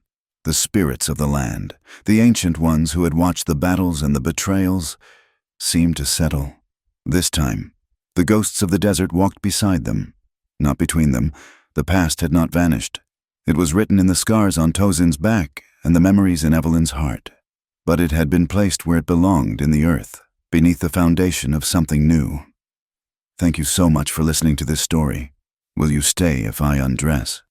It has been a journey through the dust, the danger, and the healing power of love in the Wild West. I would love to hear from you. Please leave a comment below telling me where you are listening from. Are you in a busy city, a quiet countryside, or perhaps somewhere across the ocean? Let's share our thoughts and connect. If you enjoyed this tale of Evelyn and Tozin, please consider subscribing to my channel, Wild West Tales. Give this video a like if it touched your heart. And please hit that hype button to help this story reach more listeners who might need a little hope and adventure today. Until next time, keep your powder dry and your heart open.